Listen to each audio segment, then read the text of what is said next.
Baik, kita lanjutkan dialog kita mengenai JHT atau revisi jaminan hari tua yang setengah hati.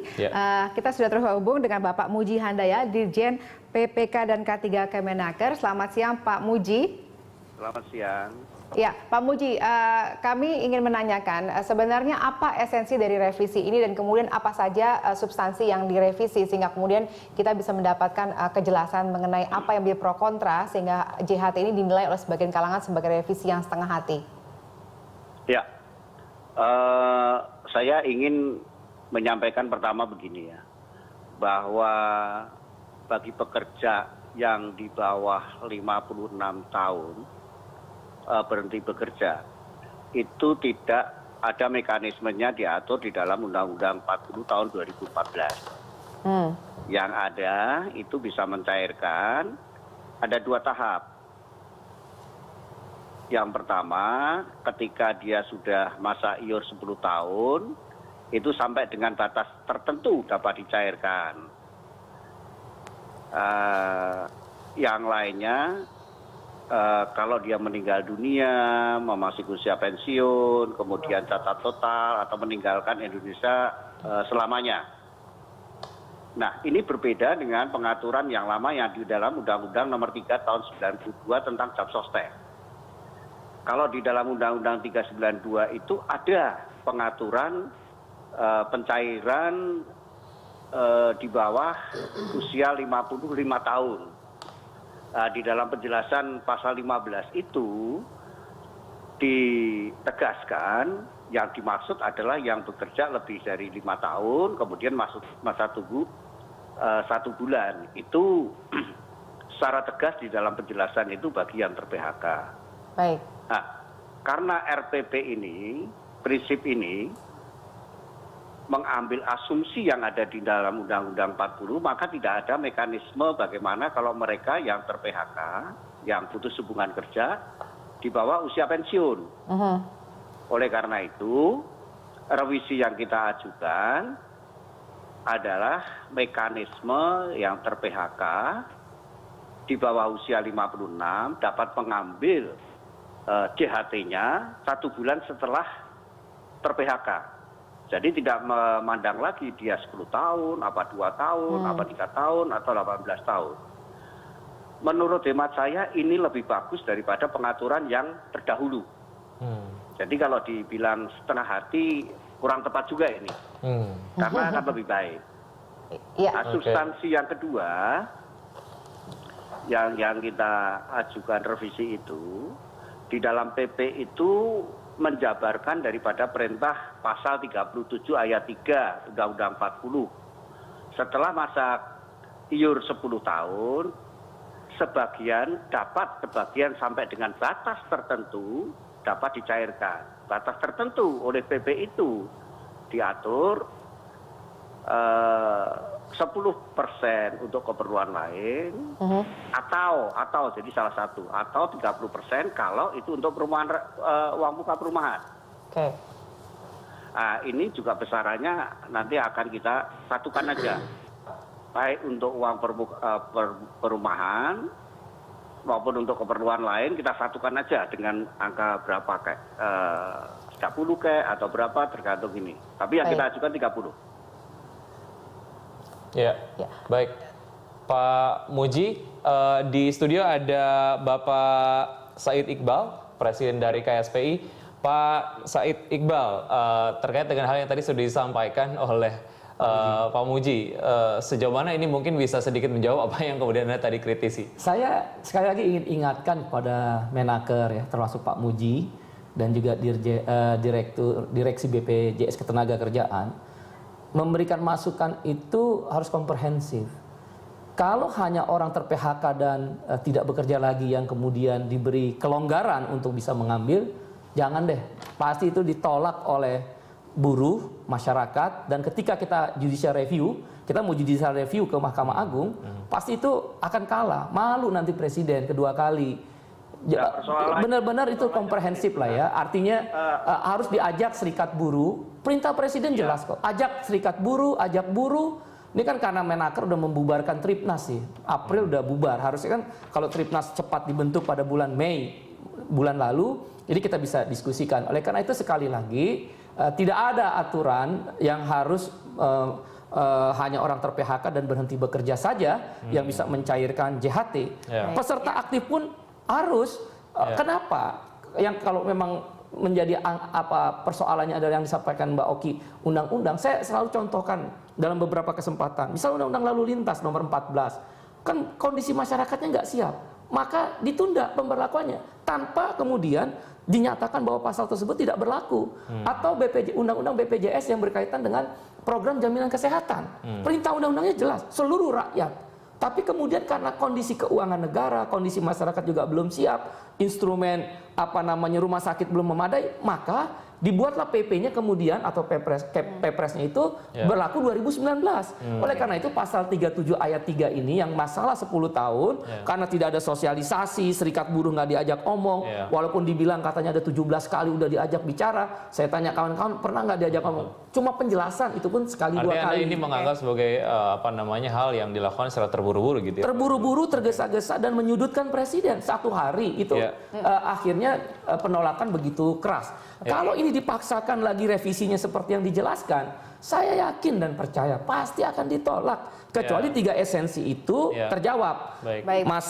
Masa waktu, nilai, siapa yang memutuskan 10%? Kita nggak pernah diajak ngomong. Kita tanyakan Itu ke Pak uang Muji buruh, ya. kan? Pak Muji, Anda kemudian bisa memberikan masukan seperti ini kepada Presiden, terutama untuk merevisi PP dengan misal tadi ada soal masa pengambilan, kemudian jumlahnya. Ini atas dasar apa, Pak Muji? Yang jelas, pemerintah tidak akan berani melanggar undang-undang. Kalau kita berbicara di undang-undang lama, di pasal 15 itu secara tegas, di dalam penjelasan pasal 15 itu, waktu tertentu yang dimaksud adalah 5 tahun kepesertaan. Kemudian secara tegas ini untuk orang yang ter-PHK. Itu undang-undang 3 tahun 92. Mungkin Pak Iqbal harus mencermati penjelasan undang-undang 392 pasal 15. Kemudian, pemerintah sekali lagi tidak akan berani melanggar undang-undang. Seandainya memang undang-undangnya itu ditunda, kita ikuti. Tapi sampai dengan saat ini kan tidak ada. Dan kemudian dapat dicairkan sampai dengan batas tertentu setelah masa kerja atau masa iur itu 10 tahun. Itu juga ada di undang-undang. Tapi mari kalau kita sepakat itu kita menunda, ya kita tunda. Tetapi kan proses penundaan itu ada jalan. Nah, sementara ini belum ditunda, maka pemerintah tidak akan berani melanggar undang-undang. Oleh karena itu, kita paham.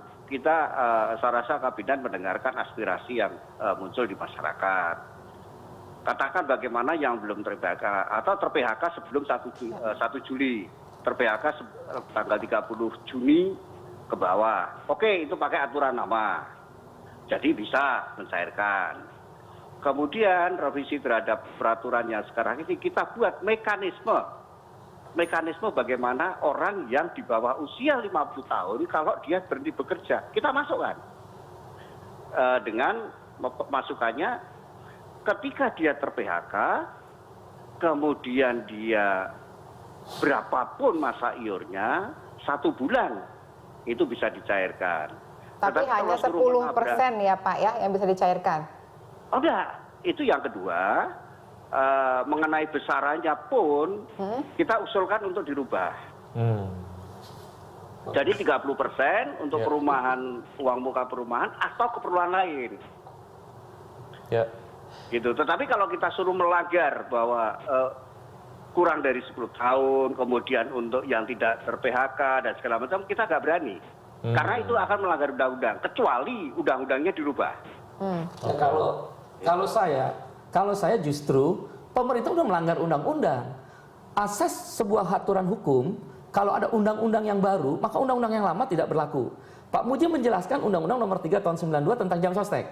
Undang-Undang Nomor 40 Tahun 2004 adalah tahun 2004 tentang SJSN. Dengan demikian, Undang-Undang Nomor 3 Tahun 92 sudah gugur. Yang tadi dijelaskan penjelasan pasal 15 tadi yang 5 tahun, maka harusnya pemerintah menjalankan yang 10 tahun baru bisa diambil JHT dari tahun 2004 dong.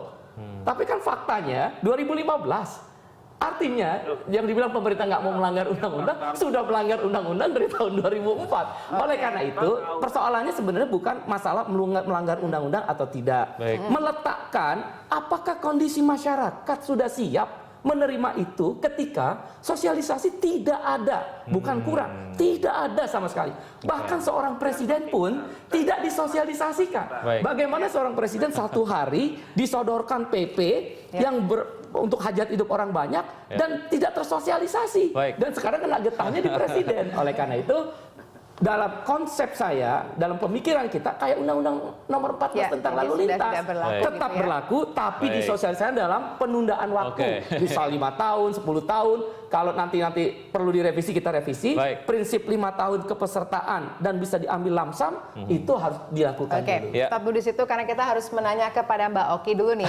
Gimana Mbak Oki komentarnya nih mengenai hal ini? Iya, jadi artinya kembali kepada undang-undang ya.